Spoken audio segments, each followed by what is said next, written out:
Welcome to Sproutcast, where we speak with changemakers, social innovators, and entrepreneurs about how to make the world a better place.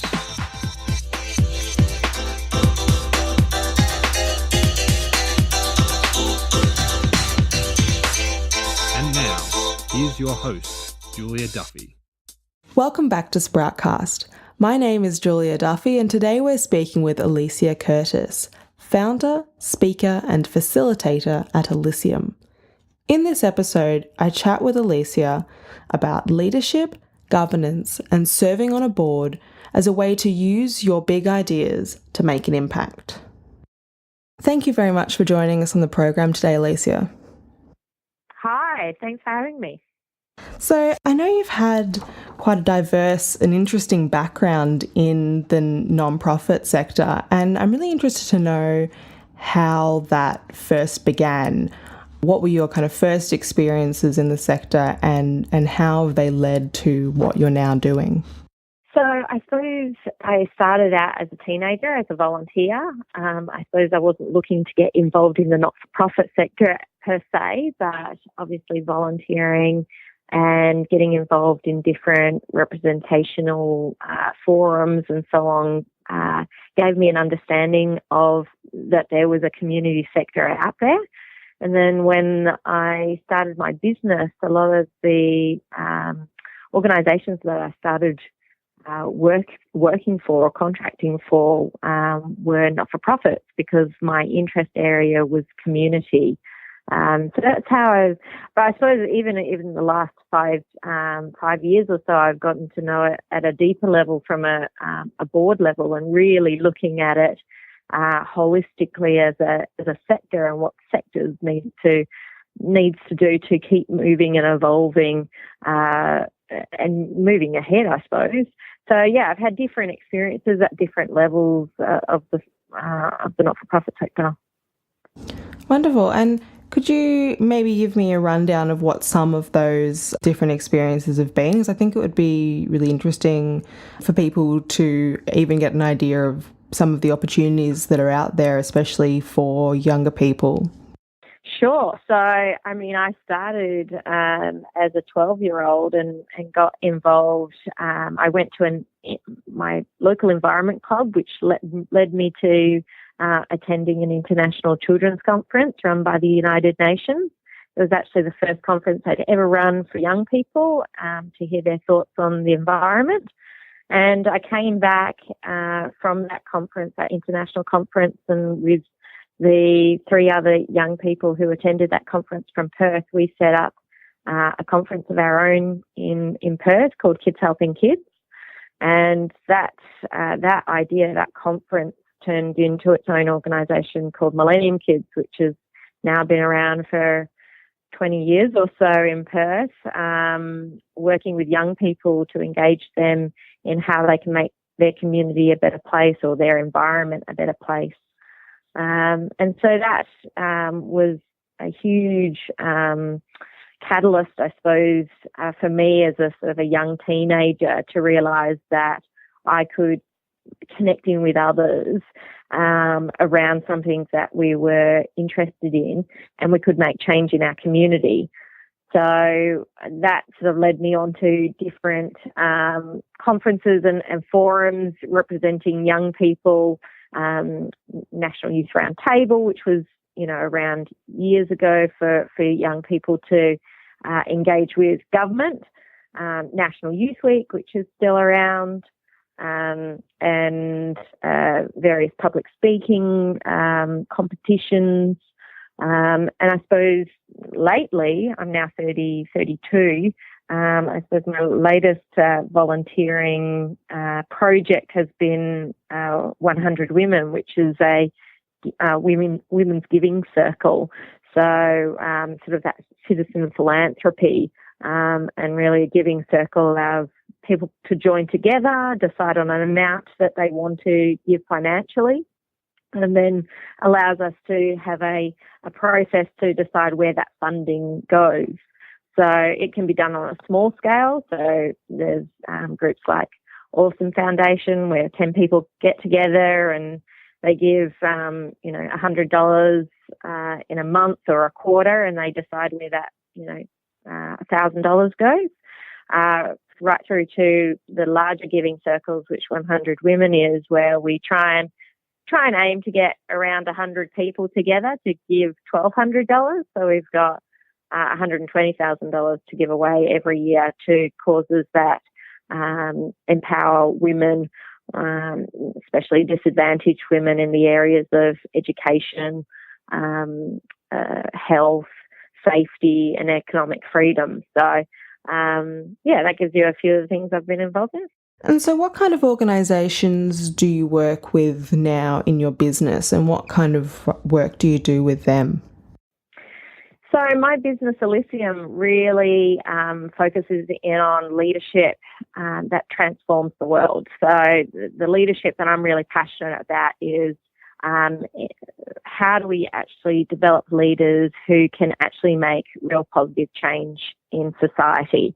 And that doesn't mean that it's just for community organisations or individuals. I do a lot of work with corporates as well, because I think corporates are starting to realise that, if they engage people, with a deeper purpose and with a passion for people, that it actually engages and motivates people quite more significantly than just, through a salary increase. But I do work a lot with the not-for-profit sector as well. So some of the programs that I've been lucky to work on are things like I worked with the Muslim Women's Support Centre here in Perth. They brought me in to sort of try and encourage young women to come together, build their skills in a safe environment, and break down barriers between different cultures and religions. So we ran a pilot program in 2010, and then ran the program 3 more times, each engaging with 25 young women from diverse cultural and religious backgrounds, and even sort of industry backgrounds. And it was really a wonderful project because it, I suppose, brought together 25 people from really different backgrounds. And by the end of the 3-month program, they actually realised that they actually had a lot more in common than they had different about them. So for me, it was wonderful to learn from, all the participants as well, their backgrounds, from their experiences, and really try and empower them to become role models and leaders in their communities and have a greater say, especially now, as relevant now as it was when we, ran the programs. Issues of inclusivity and diversity are things that get talked about a lot of the time. One of the current programs that I'm running is an Emerging Leaders in Governance program.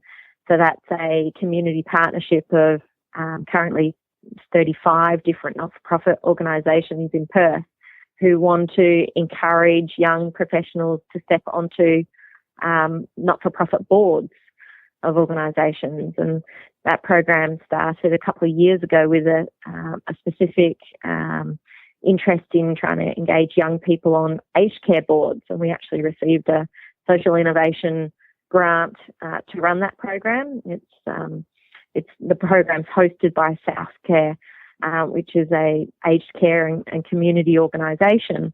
And when I connected with the CEO there, we talked about how they could, the aged care sector could engage with young people, because they just weren't getting them applying, weren't getting, retaining them in their workforce.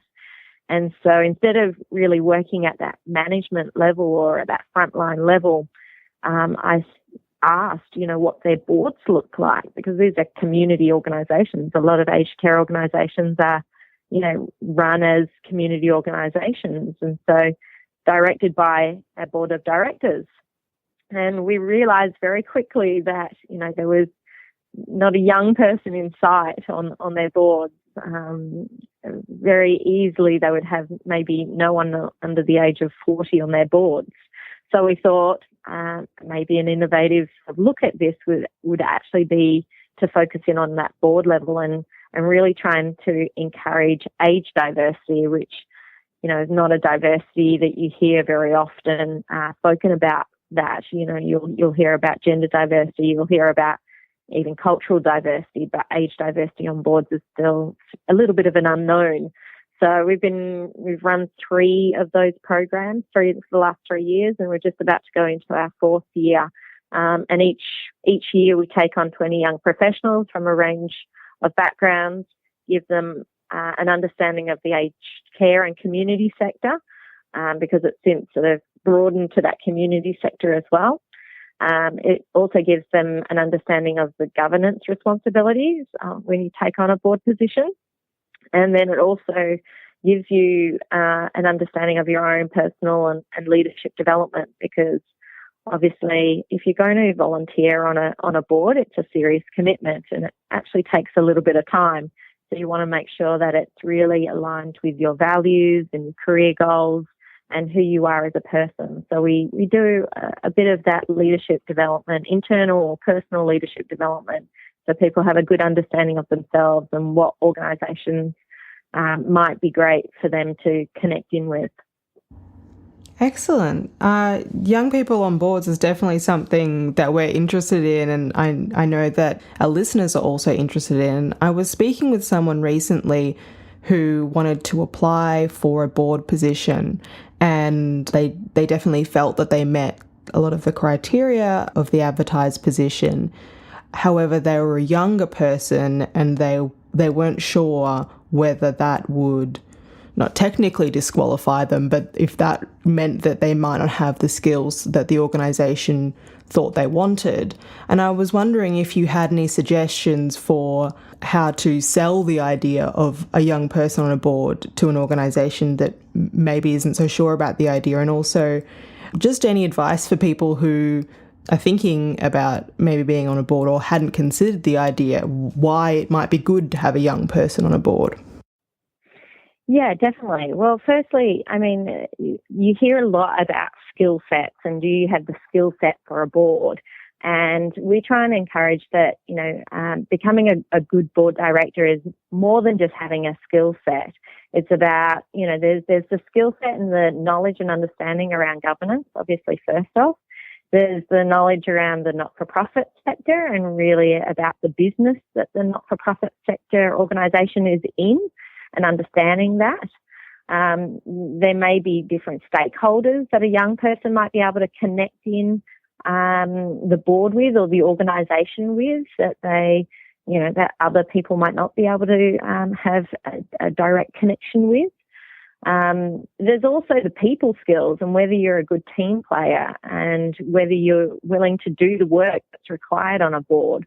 So there's much more than just a skill set that makes you a good board director. In the end, the directors are there to ask good questions. So are you able to, listen to project ideas, strategic initiatives, and be able to ask good questions that will challenge the CEO on their thinking? These are some of the skill set and the strategies that are needed by board directors. I suppose when you're approaching a board, looking at making sure that you have a good understanding of the organisation first. You might want to, get along to their AGM. You might want to have a look at who are the other board directors. You've got to do your due diligence as well, not just them on you. You want to make sure that you're actually signing on to a board that you feel comfortable about, and there's quite a process that you might go through when looking at that due diligence. But a part of that would probably be looking at, who are the other board directors on that board, who is the chair, what's the culture of that organisation, and especially the board, how do they work? Are they open to diversity on their boards? Are they or they might be closed off or have some stereotypes, which are, sometimes the case. But I think if you can show that you're a dedicated volunteer, that you're interested in learning and contributing your skills, your experience, your perspectives on things, then that's a good starting point. And I was also interested in something you brought up before about inclusivity and diversity on boards. And I was wondering if you had some suggestions from the perspective of an established board of either a new organisation or an organisation that's been around for a while about making sure that they're getting this right and that their board is as inclusive or diverse as it needs to be and should be? Yeah, I suppose you, as leaders or as people, we tend to connect with people that look very similar to us, that, have very, similar backgrounds, maybe think the same way as us because it makes us feel comfortable.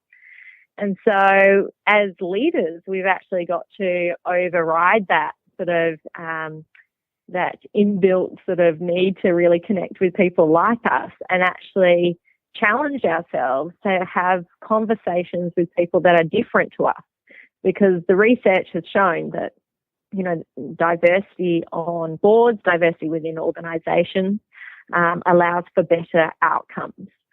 So we've got to get really good at, listening to people who have different ideas to us, experiences, and learn as much from their perspective as possible, because that challenges our thinking processes, it challenges our ideas, and hopefully makes them better. So that in itself is a really key sort of leadership skill that we've got to develop. How do we actually connect in with people that are different to us? And how do we develop our listening skills so we're not being held back by the biases that might hold us back unconsciously? So, things like groupthink, things like, going with the first answer that, gets proposed, or the first solution that gets proposed. These are all little biases that we have that we've got to kind of keep aware of and almost in our own mind sort of facilitate a process that actually allows us to be very robust in our discussions. And the more diverse your board is, obviously they've still got to have, be like-minded around your purpose and your mission. But if they're giving different perspectives on an idea, that will hopefully allow a robustness that will help your board make better decisions in the end. So it's not about sort of a token diversity either. You can still have a group of even white men who, have different experiences and different backgrounds. So it's not just about becoming tokenistic around, we've got to make sure we have an old person, a young person, a white person, a black person, a disabled person, and then, we'll be diverse. You really want to try and go a little bit deeper than that and actually look for, what are the backgrounds and experiences, what are the thinking styles, what are the industry backgrounds, because, as industries, we tend to think differently on the same topics. So, with the Engaging Young Leaders program in particular, we encourage people to sort of set up intergenerational partnerships. So people of different generations that are coming together and really sort of setting up a mentoring relationship or, a mentoring partnership where you're actually able to share ideas and not be afraid to sort of talk through ideas with each other and really learn from each other's perspectives and experiences. And, I've been lucky to sort of have that in Dr. Nikki Howe, who is the CEO of Southcare. She's a baby boomer. She's a CEO of a not-for-profit organisation. She's had, 25 years of leadership and management experience. So very different sort of background to myself, but we have these common passions and interests in leadership development, in diversity, and in community. So, we try and take those commonalities and then utilise our different experiences to support building this Emerging Leaders program, which we're, working on. It really sounds very interesting, this Leaders program. And sticking to the subject of of governance and ensuring that new board members are prepared for board positions or are able to take on board positions. Did you have any additional advice for people who aren't able to access your program about what they could do if they're considering taking up a board position to make sure they have the necessary skills and are prepared for what to expect, I guess? Sure. I mean, there's lots of resources on the internet and programs that you can do around governance, and definitely they're worth checking out because you want to make sure, as a board director, you become liable for the organisation. So you need to think about, what sort of organisation, what sort of level of risk you're willing to take around that.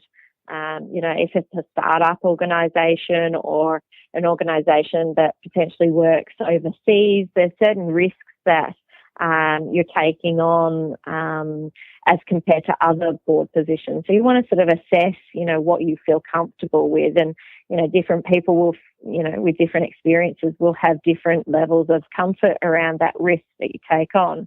I suppose when you're looking at for the type of organisation that you want to sit on, obviously it's got to be something that you're interested in. You believe in their vision, mission, and goals. So making sure that you check out, you do your research on who they are as an organisation and whether you're aligned with that organisation. Then you want to sort of as I said before, check out who is on their board, because they're the people that you're going to be working with if you want to, take a position on their board. Are they people that you want to hang around with? Are they people you want to learn from? Are they people that you think you can contribute, a different sort of perspective with on their board? Then you want to maybe look at, their overall strategy, check out their annual report, their financials, and just focus in on, areas that you could add value to that organisation. So those are some of the things that you might do before you even, get involved. And then you might go and attend their events, go volunteer for them, get a sense of what it's like to be involved in their organisation as a volunteer. That will give you greater sort of understanding and, a little bit more in depth into, how you can contribute as a board director. I think that's a good start. In terms of, you can even go into more of the sector conferences as well, so getting a better understanding of the sector as a whole, and what are the challenges of the sector. For example, funding models are, a huge sort of focus for the sector at the moment. We're going from, a sector that's very heavily connected or responsive to grants, especially sort of, government or corporate grants, to different funding models, a whole range of different funding models out there, from social enterprises to, their own type of citizen philanthropy, as I was mentioning before. And, there's even, social bonds and all of those different types of funding models that are coming out. So, if you really sort of, I say this to people and sometimes they get really overwhelmed and scared about their responsibilities as a board director. But I think, if you want to become a board director, you've got to make that commitment to really being engaged in the sector as a whole and within their organisation and really taking on that role as an ambassador. So it does take a little bit of time to sort of prepare yourself, but realise that, you're going to be working with a whole board of people. So you don't have to know everything. You just have to do your due diligence as part of the board process and, continue to ask good questions about where you see your organisation going and how they can be involved in the sector long term.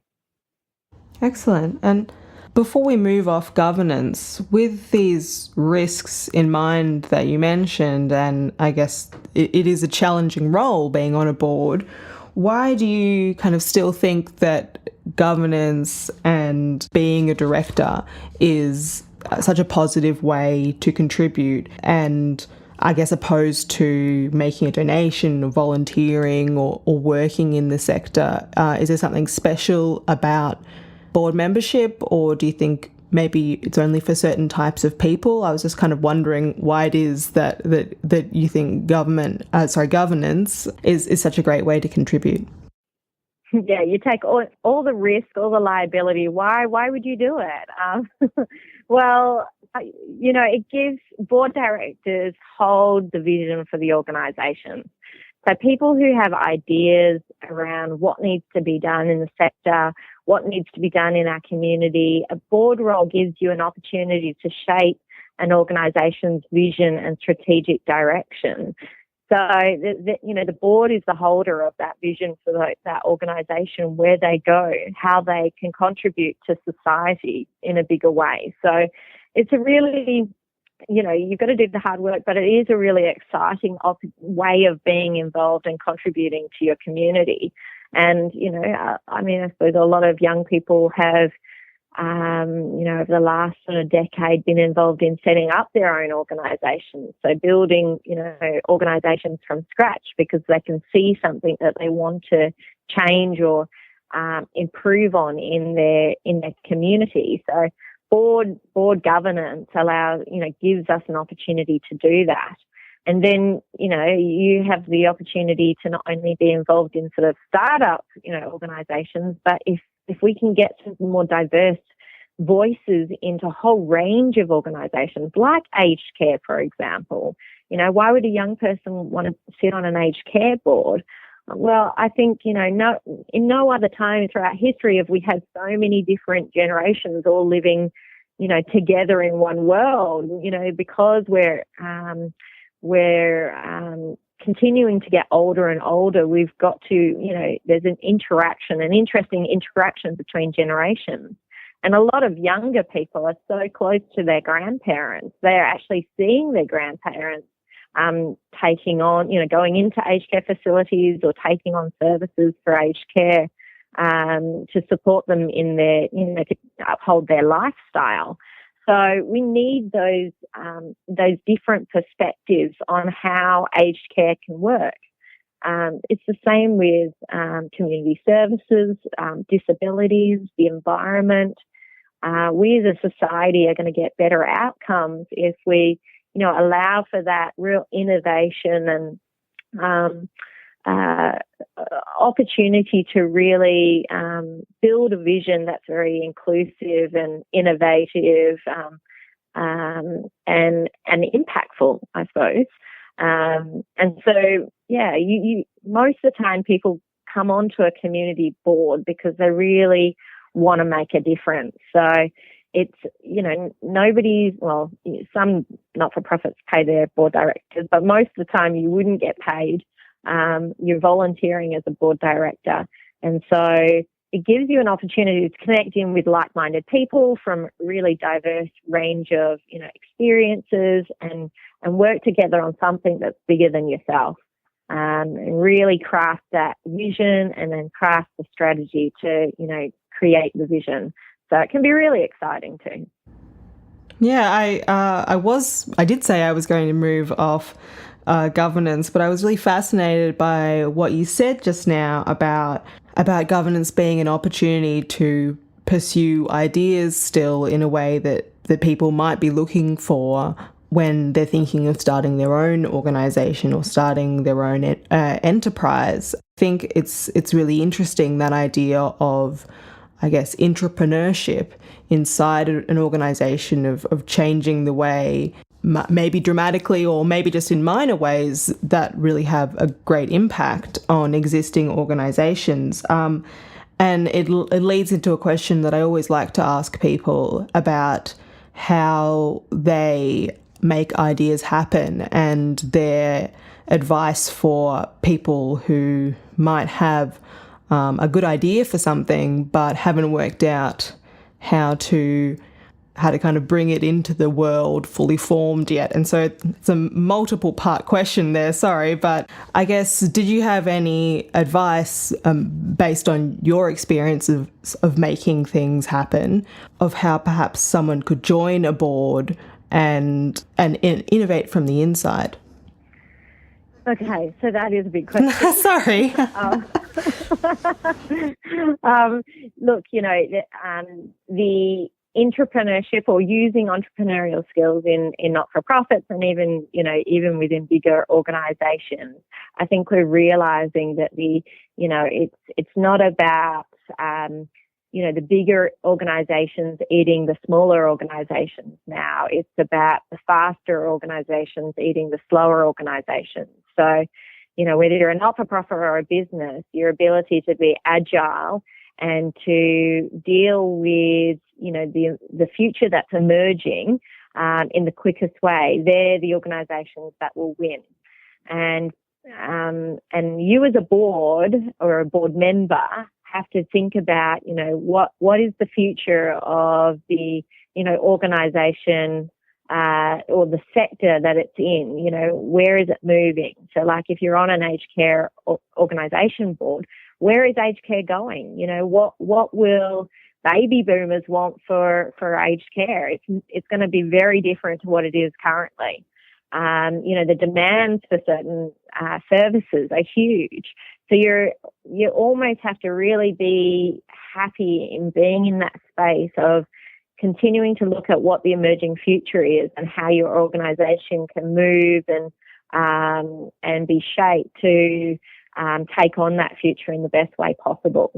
And I suppose when, talking around how do you get your ideas up and running, whether you're talking from scratch or within an existing organisation, there's various processes that you sort of have to go through. Firstly, you have to kind of find if there's, a business case for that idea, whether you're working, if you've got an idea for a startup or if you've got an idea for an existing organisation, you've got to have the case study for why it's relevant, how it's going to work. And for that, I really encourage people to have those learning journeys, go out and listen to people, listen to a diverse range of people, ask for their opinions, get their thoughts on what you're developing. And it's like that co-creation process, get people's thoughts and perspectives. So you're developing something that's very lean, very needed, and useful and impactful. So having those opportunities to sort of connecting with mentors, but then, as we were saying before, just connecting in with a very diverse group of people and getting their thoughts and perspectives, it will make your idea stronger. And it'll also give you a really great understanding of what's out there already. See a lot of young people who have got, a project idea that they want to create, and they go down the pathway of setting up a whole organisation to sort of implement that project. And setting up an organisation takes a whole lot of hard work. If you took that opportunity to step back, to go and interview a lot of people, you might actually find some really good collaborators and an organisation that might want to incubate that idea so you can get it up and running a lot quicker. That's what we did with 100 Women, the Giving Circle, and we didn't go down the pathway of setting it up as its own organisation. We went through a foundation that's already in existence, that we had good connections with the board, that would become the trustees of the Public Auxiliary Fund, and we just tried it out. We got to see if the project idea had legs first before we went down that pathway of setting up the organisation. And now we're, going to go into our third year of existence next year. And now that we're starting to get that sustainability with our membership and our structures, now it's a great time for us to actually consider, okay, shall we, set up ourselves as a separate organisation, or shall we just keep under this umbrella because it's actually working for us? Making sure that you do do the research first and actually go talk to a lot of people and, really practice that deep listening. And so, egos and empires don't get in the way of just how make good ideas happen. Excellent. I really like the idea of starting up a project within another organisation or incubated by another organisation. I think that definitely sounds like it would help with some of the challenges of not having it exactly right when you start out, or mitigate some of the risks or the costs or just the work involved with starting up an organisation, as you said. And it's definitely something that people could be considering, I think. Yeah, exactly. And I just wanted to move to talking a little bit more about leadership. And I was interested to know if you could tell me about some of the leadership challenges that you're finding that non-profit organisations or social enterprises are facing. Oh, where do we start? I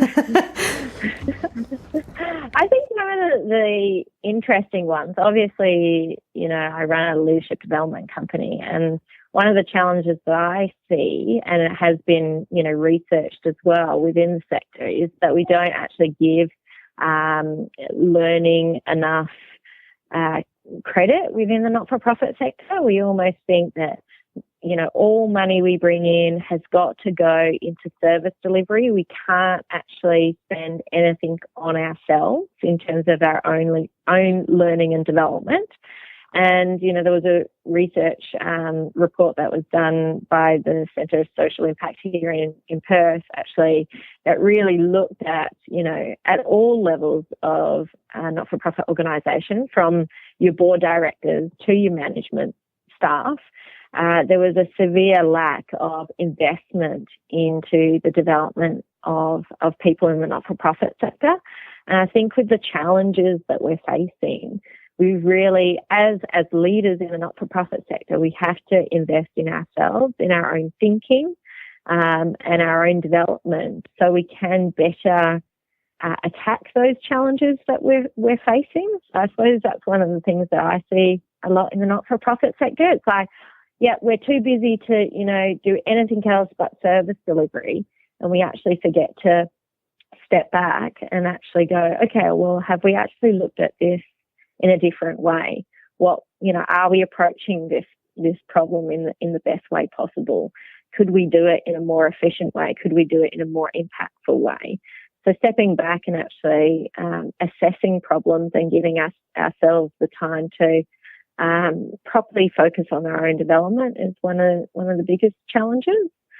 I think also when you're dealing with people in the not-for-profit sector, you're dealing with people who are very passionate, and so they don't necessarily sometimes see the risks to their own well-being as part of the job that they're doing. So making sure that we are actually keeping ourselves well before we attend to others is really important. And I hear that a lot, that we sort of burn ourselves out trying to get bigger and better and serve more people, and we actually, do a bit of harm to ourselves too. So making sure that we're looking after ourselves first, making sure that we're, both mentally and physically taking care of our people. And I think, if I say a third challenge, leadership challenge, I think it would be really building our own self-awareness and ability to work with people from diverse backgrounds in the best way possible.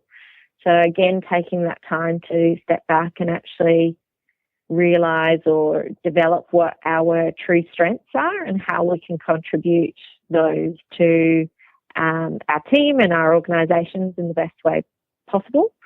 So it takes time, and it takes reflection, and even reflection as a skill is really useful in these sorts of circumstances, just developing our ability to reflect objectively on our own performance and how we can improve. those are some of the challenges, leadership challenges I see in the not-for-profit sector.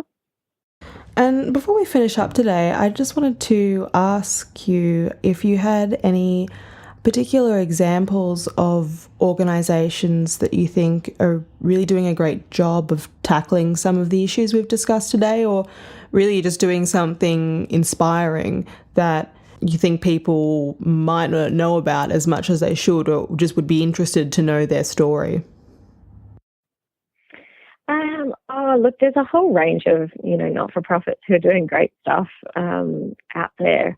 Some are small organisations, some are really large organisations. I don't think there's one right type of organisation to deal, with the challenges that we're facing in the community.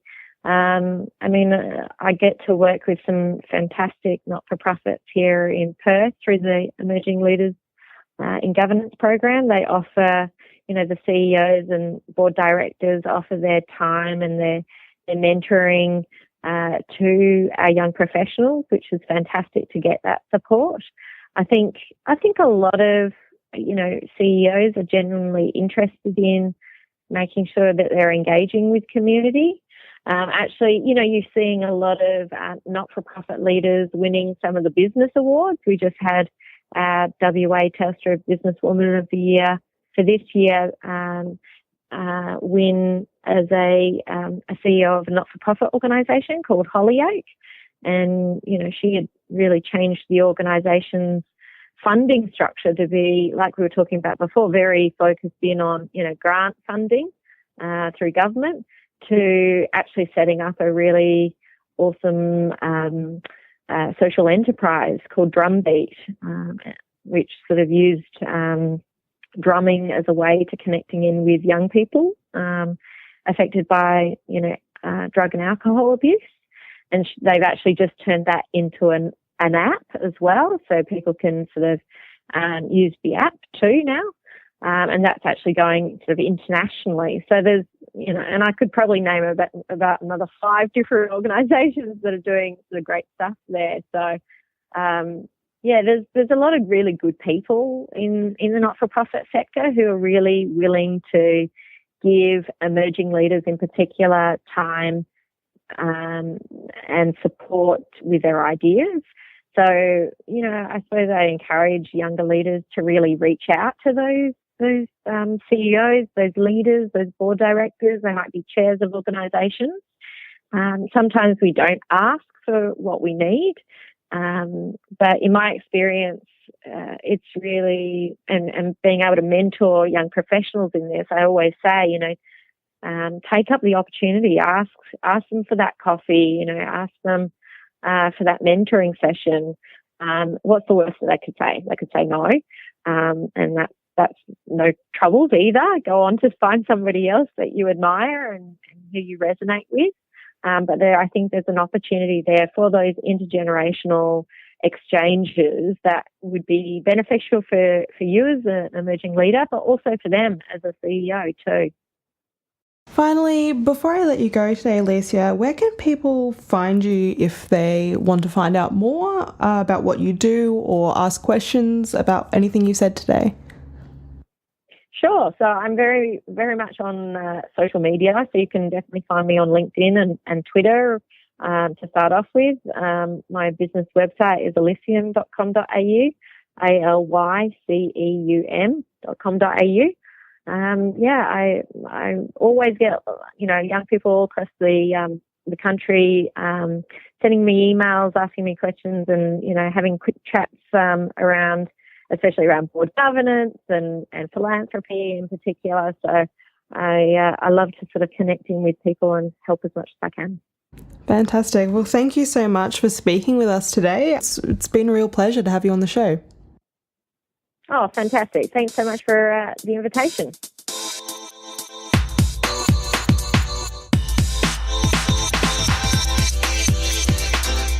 If you enjoyed this episode of Sproutcast, visit sproutcast.net to sign up for our newsletter.